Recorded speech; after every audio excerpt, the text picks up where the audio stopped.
l'Europe de l'Est, il y a 40 000 ans. Deux jeunes garçons sont en quête de nourriture. Ils sont aussi doués que les chasseurs d'aujourd'hui. Mais ils connaissent mal cette région glaciale où ils sont arrivés récemment.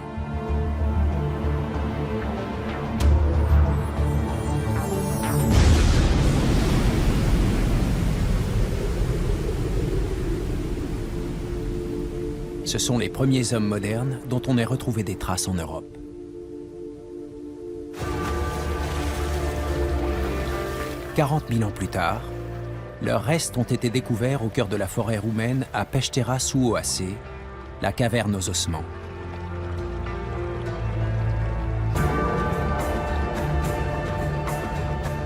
Ils ont été mis au jour par l'archéologue portugais João Zilao.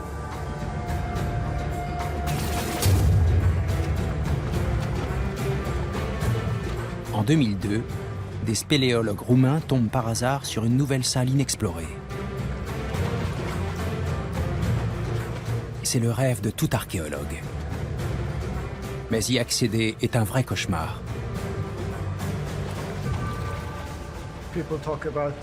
Quand j'entends parler d'archéologie extrême, je pense souvent qu'il y en a deux sortes.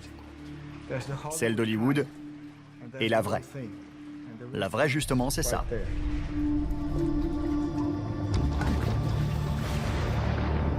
Tous les jours, João Zilao et son équipe doivent plonger dans une rivière souterraine, descendre dans la caverne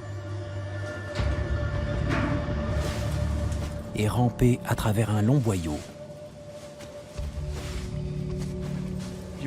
On passe à peine. Mais une fois au bout, on découvre une salle remplie d'ossements d'ours des cavernes. C'est fantastique. De toute évidence, c'est là que des ours préhistoriques se rassemblaient pour hiberner. Les archéologues commencent à répertorier les os. Il fait une douzaine de degrés, et il y a un taux d'humidité de 100%, et de l'eau vous dégouline dessus en permanence. Ce n'est pas agréable. Regarde ça. Au bout de 2 semaines de fouilles, ils font une découverte inattendue. On dirait un os humain. Ouais.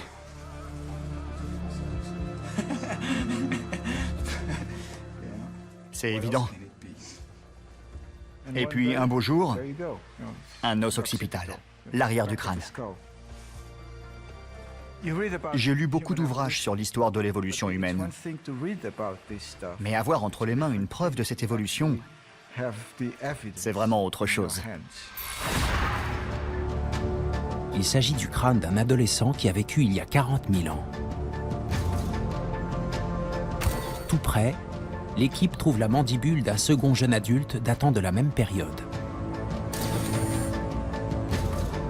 Comment ces vestiges sont-ils arrivés dans la caverne?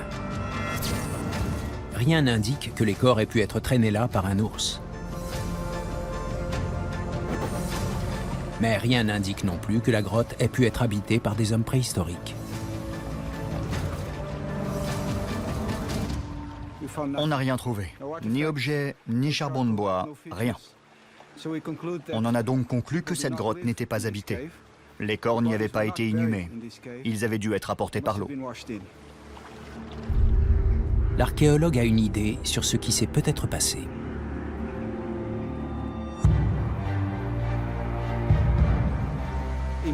Imaginez deux jeunes gens, des adolescents qui s'aventurent dans la montagne pour chasser.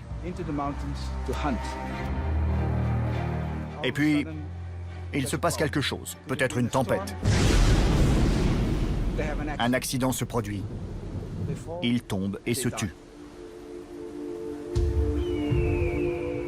Les corps sont recouverts par la neige et gèlent à l'endroit où ils se trouvent.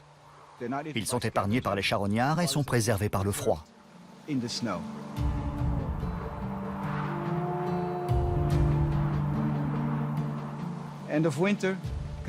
Fin de l'hiver, début du printemps, c'est le dégel. Tout ce qui était emprisonné dans la neige est emporté par les flots d'eau dans les avennes, les trous creusés dans le plateau. C'est comme ça que les corps se sont retrouvés dans la grotte. Ils y sont restés pendant des milliers d'années avant qu'on ne les découvre.